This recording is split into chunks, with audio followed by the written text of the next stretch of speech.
Alors, la FNEJ a choisi de lancer une étude sur la transformation numérique des établissements d'enseignement supérieur en gestion parce qu'actuellement, les organisations et les entreprises, enfin, toutes les organisations, subissent des transformations de leur processus organisationnel qui sont très importantes et qui sont liées à l'apparition de technologies de l'information nouvelles.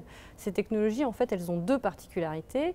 La première, c'est que, en fait, elles sont à la portée de main de chacun d'entre nous, donc ce qui font qu'elles sont extrêmement facilement utilisables, ce qui n'était pas le cas auparavant puisqu'on avait des technologies qu'on ne pouvait utiliser que si on avait quelques connaissances en informatique.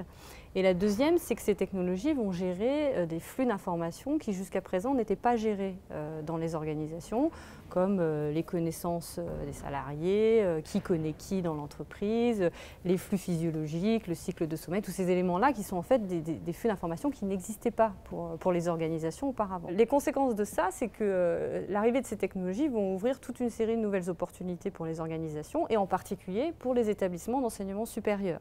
Et donc la question que se pose la FNEJ, c'est comment est-ce que les organisations que sont les établissements d'enseignement supérieur se transforment avec ces nouvelles opportunités, comment elles font évoluer leur mode de travail, leurs pratiques d'enseignement, leurs pratiques de recherche.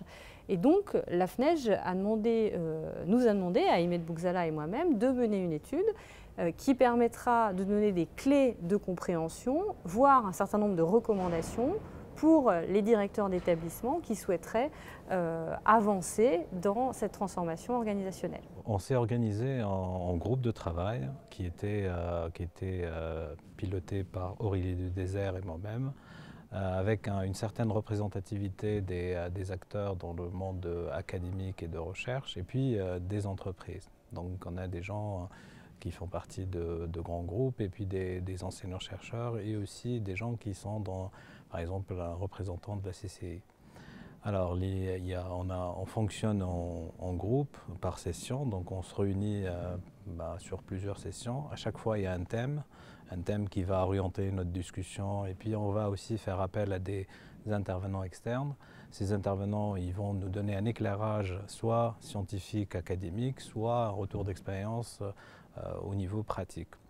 Et puis, en dehors de ça, on a aussi, avec Aurélie, on a interviewé un certain nombre de directeurs d'établissements pour avoir un feedback sur comment eux ils perçoivent cette transformation digitale et quels seraient les impacts sur la recherche, sur l'enseignement et la pédagogie, sur la gestion administrative, sur les pratiques organisationnelles et puis les espaces de travail.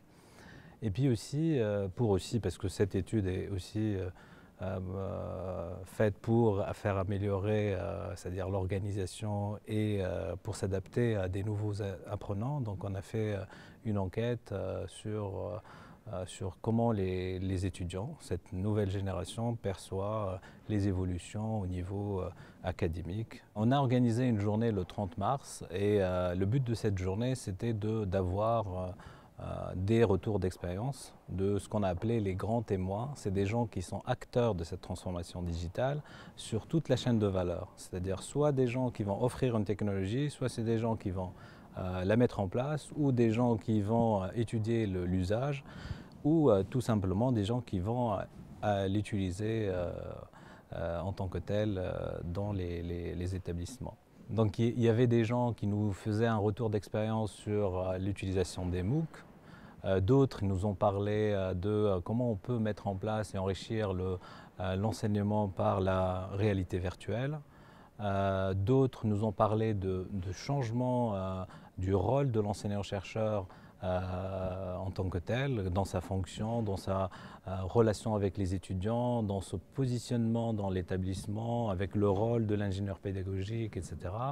D'autres nous ont parlé aussi des regroupements de personnes ou d'enseignants ou d'acteurs autour de ces problématiques. Donc on a eu des retours d'expérience de la part d'un certain nombre d'écoles de management qui nous ont parlé de leur succès, mais aussi de leur échec dans cette transformation digitale, souvent perçue comme la mise en place de technologies, mais comme on l'a dit dès le début, c'est au-delà de ça, ça implique aussi carrément le changement du business model, mais aussi des pratiques de collaboration pour la recherche et aussi pour l'enseignement.